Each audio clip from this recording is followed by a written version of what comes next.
মেয়ে না, আমি তাদের বাসায় কাজের মেয়ে। তাদের বাসায় আমি থাকি। ছোটবেলা থেকেই তারা আমাকে মেয়ের মতোই দেখে, এবং এভাবেই তারা আমাকে মানুষ করেছে আমার সৎ বাবার মুখে। এরকম কথা শুনে কষ্টে আমার বুকটা ফেটে যাওয়ার মতো অবস্থা হয়েছিল। যাই হোক, শ্বশুর বাড়িতে আসলাম। একদম ভাঙাচোরা ঘর, 2টা রুম মাত্র। ঘর দেখে মাথা ঘুরে গেল। আমার বর আমাকে বিয়ে করে নিয়ে এসে কোথায় গেছে সেটাও আমি জানি না। শ্যামলা গায়ের রং বলে যা দেখলাম। আমাকে খাটের উপর বসানো হলো। আমার শ্বশুর শাশুড়ি কেউ নেই। আমার বর এতিম, তারও কেউ নেই। তার বাবা মা মারা যাওয়ার সময় এই বাড়িটা তাকে দিয়ে গেছে। তার যে কজন আত্মীয় স্বজন আছে তারা আমার বরকে পরিচয়ও দেয় না। আমি রাতে বরের অপেক্ষা করতে করতে ঘুমিয়ে গেলাম। সেই রাতে আর সে আসলো না। সে এলো ভোরে, তাও আবার মাতাল হয়ে। সে কোনো কিছু বলা ছাড়াই মাতাল হয়ে পাগলের মতো আমার এখানে ঝাঁপিয়ে পড়ল। আমি কাঁদতে লাগলাম। কি হলো আমার কপালে? সারা জীবনেও সুখ পেলাম না। পরের দিন ঘুম থেকে উঠে বাথরুম খুঁজতে লাগলাম। ঘরে আর কেউ ছিল না, তাই তাকেই ডাকলাম। সে আমাকে খুব খারাপ ভাষায় গালি দিয়ে বলল, ঘুমাতে দে। আমিও আর কিছু বলিনি। ঘরের আশেপাশে একটা কলও ছিল না। অন্যের বাড়ি থেকে পানি আনতে হয়। আমি নতুন বউ, কোথায় যাব? কিছুই চিনি না। সেদিন আমার বর দিনের 2টা বাজে ঘুম থেকে উঠল। উঠে বলল, ভাত দাও। আমি ভাত দিলাম। তারপর তাকে বললাম, আচ্ছা বাথরুম কোথায়? সে আমাকে একটি জঙ্গলের ভেতরে নিয়ে গেল। একটি খোলামেলা বাথরুম। কি বলবো, বাড়ি থেকে অনেক দূরে একটা জঙ্গলের মতো জায়গা। রাত বিরাতে তো আসাই যাবে না, আর বর্ষার সময় ভুলেও না। তারপর সে একটা বাড়ি দেখাল।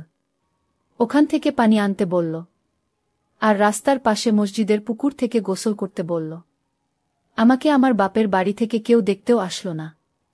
দিন যেতে লাগল, আর তার অত্যাচার বাড়তে লাগল। অহেতুক গালাগালি করা। আমাকে বিয়ের 7 দিন পরেই দিন রাতে মারতে শুরু করল। সে মদ খেয়ে মাতাল হয়ে আসত। সে সময়টা কি জঘন্য সময় ছিল বন্ধুরা, তা তোমাদেরকে বলে বোঝাতে পারব না।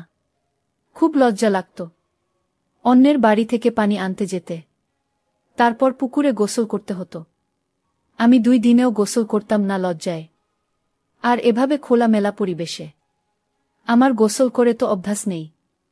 আর রাতের বেলায় বাথরুমে যেতাম না। বাথরুমে না যাওয়ার জন্য একদম কম খেতাম। আর তার তো কোনো খবরই থাকত না। সে ঠিকমতো কাজও করত না। একদিন বাজার আনলে 10 দিন আনত না। বিয়ের 1 মাস পর আমাদের বাড়ি যায়। গিয়ে মাকে জড়িয়ে ধরে কান্না করি।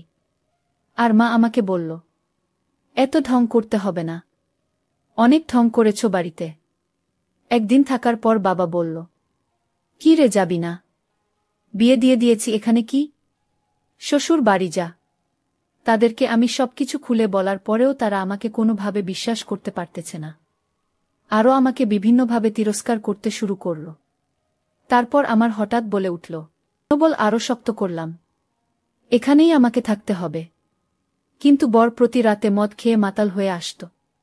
বিয়ের 1 মাস পর চালের কথা বললাম। ঘরের চাল ডাল কিচ্ছু ছিল না। চালের কথা বলার সাথে সাথেই মারত। বলতো, কাজ করে খাগা। আমি বিয়ের 1 মাস পর থেকেই মানুষের বাড়িতে কাজ করতাম। তারা যা দিত চাল ডাল তাই খেতাম। আমার মা আমার একবারও খোঁজও নেয়নি। মানুষের ধান ঝাড়া, বাড়িঘর মুচা, এক কথায় দাসীর কাজ করতাম। আর এতে তারা যা দিত তাই খেতাম। কারণ আমার স্বামী বাজার করত না, আর সে কাজও করত না। বিয়ের সময় আমাকে আমার বাপের বাড়ি থেকে 1 জোড়া কানের দুল আর চেইন দেয়। একদিন সন্ধ্যাবেলায় এসে বলে, তোমার চেইনটা দাও তো। সাধারণত সে সন্ধ্যাবেলায় কখনো বাড়ি আসে না। আমি সরল বিশ্বাসে তাকে চেইনটা দিয়ে দিলাম। কারণ সে তো আমার স্বামী, আর এই দুনিয়াতে সে ছাড়া আমার কেউ নাই। তাকে বিশ্বাস না করে তো আমার উপায়ও নাই।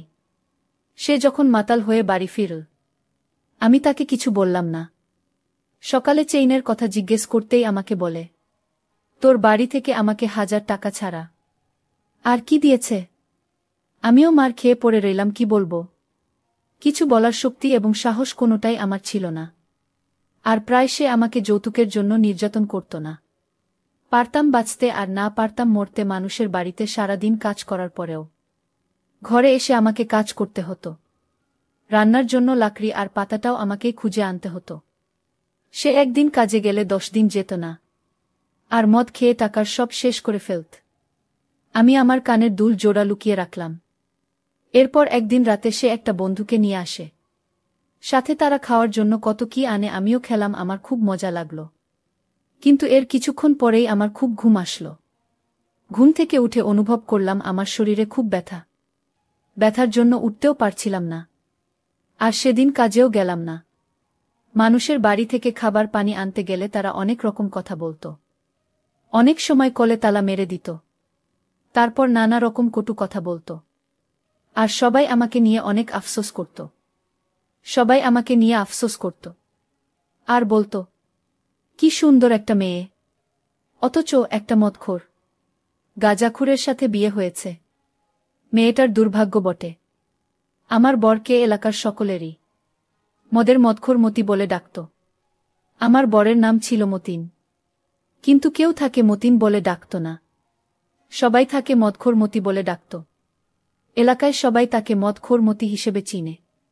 যাই হোক বন্ধুরা, সেই দিন রাতে তার বন্ধুকে নিয়ে আসার পর আমি জানি না আমার সাথে কি হয়েছিল, কিন্তু আমার শরীরে সকালে ঘুম থেকে উঠে প্রচুর ব্যথা হয়েছিল। মনে হয়েছিল আমার সাথে ভিন্নরকম কিছু হয়েছে। তারপর থেকে প্রায় সময় আমার বরের সেই বন্ধুটা আসত। আর সে যেদিন আসত সেদিন আমার খুব ঘুম আসত। তো একদিন সন্ধ্যাবেলায় আমার বরের বন্ধুটা আমার ঘরে আসে। আমাকে খুব খারাপ আচরণ করার চেষ্টা করে। সেটা আমি আবার আমার বরকে বলি। তখন বরের বন্ধু আমায় উত্তর দেয়, প্রতিদিন তো আমি তোমার সাথে এসব করি। তুমি আর কি বুঝতে পারো না? কারণ তুমি ঘুমের মধ্যে থাকো, তখন সমস্যা হয় না। আমি আমার বরের বন্ধুর মুখ থেকে এসব কথা শুনে খুব ঘাবড়ে গেলাম। আর বললাম, এসবের মানে কি? আপনি এসব কি বলছেন? তারপর বরের বন্ধু আমার বরের সামনে খুব বাজে, খুব নোংরা আচরণ করার চেষ্টা করছে। আমার বর এসব কিছু দেখার পরেও তাকে কিছু বলছে না। তখন আমার চোখ দিয়ে আপনা আপনি জল বেরিয়ে আসছে। তারপরেও আমার স্বামীকে আমি বললাম, দেখো, এই লোকটা তোমার সামনে আমার সাথে কি রকম নোংরা আচরণ করার চেষ্টা করছে। তুমি একটা কিছু বলো। আমি কাঁদলে আমাকে অনেক মারে। আর বলে সে এমনি এমনি আমায় স্পর্শ করে না, তার জন্য নাকি আমাকে টাকা দেয়। এরপর থেকে বন্ধুটা প্রায় আসত। আমি কোনো রকম প্রতিবাদ করলে আমার স্বামী আমার কোনো কথাই শুনল না, বরঞ্চ উল্টো আরও আমাকে মারধর করতে শুরু করল। তারপর হঠাৎ আমার বরের বন্ধুর মুখ থেকে কথাগুলো বেরিয়ে আসলো। আমাকে বলল, শুনো রিমা, তোমার বর প্রতিদিন তোমাকে টাকার জন্য মারধর করত। তোমার বর মদ খাওয়ার জন্য টাকা পেত না, আর এজন্য আমি তোমার বরকে প্রতিদিন টাকা দিতাম। কিন্তু তোমার বর আমার টাকা পরিশোধ করতে পারত না বিধায় তোমাকে দিয়ে আমি তার উসুল নিতাম। আর সবচেয়ে বড় কথা হলো, রিমা, তোমাকে দেখে আমার খুব মায়া লাগত।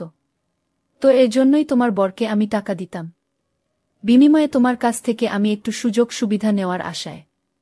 তুমি এমন করো কেন রিমা? একটু মজা করি তো চলে যাব। আমার তো আর কোনো উপায় ছিল না। তারপর আমার বাধ্য হয়ে তার সাথে এসব করতে হয়েছে। ওমা, কিছুদিন পর দেখলাম আরও নতুন নতুন লোকের আমদানি। বিষয়টা আমার কাছে খুবই খারাপ লেগেছিল, কিন্তু আমার তো আর কোনো উপায় ছিল না। বাধ্যতামূলক হয়েই আমি ভিন্ন জগতের পথিক হয়ে গেলাম। মানুষ থেকে অমানুষে পরিণত হলাম। আমাদের বাড়ি ছিল গভীর জঙ্গলের ভিতরে। প্রতিদিন আমাদের ঘরে নতুন নতুন মানুষ আসত, ভিন্ন রূপে। অনেক টাকার ছড়াছড়ি হতো আমার ঘরে। তারপর আমায় আমার বর বলল, এভাবে টাকা জমালে আর 1 বছরের মধ্যে টাকা জোগাড় হয়ে যাবে। সেদিন নিজের উপর অনেক ঘৃণা চলে আসলো। তা বলার মতো না। এরকম অমানবিক নির্যাতন কত সহ্য করা যায়? প্রতিদিন 4 থেকে 5 জন হায়ানার রূপে আমাকে আক্রমণ করে। মনের দুঃখে ঘৃণায় আমি তাদের এখান থেকে চলে আসলাম। আমার বাড়ির পাশে এক চাচির অনেক অসুখ থাকায় তাদের বাড়িতে রাতটা থাকি। সেই রাতে আমার ঘরে গ্রামে চেয়ারম্যানের লোক এসে আমার বরসহ সবাইকে ধরে নিয়ে যায় আর জুয়া খেলার জন্য সবাইকে অনেক মারে। সেটা আবার আমি শুনি। চেয়ারম্যানের লোকেরা যখন তাকে ধরে নিয়ে যায় আর মারে, তখন আমি চেয়ারম্যানের কাছে ছুটে যাই। চেয়ারম্যান টাকা চায় আমার কাছে। আমার বর এর বন্ধুদের ছেড়ে দেয়, কারণ ওরা চেয়ারম্যানকে টাকা দিয়ে দেয়। আমার কাছে ৫,০০,০০০ টাকা চাইল, কিন্তু আমার কাছে তো এত টাকা নাই।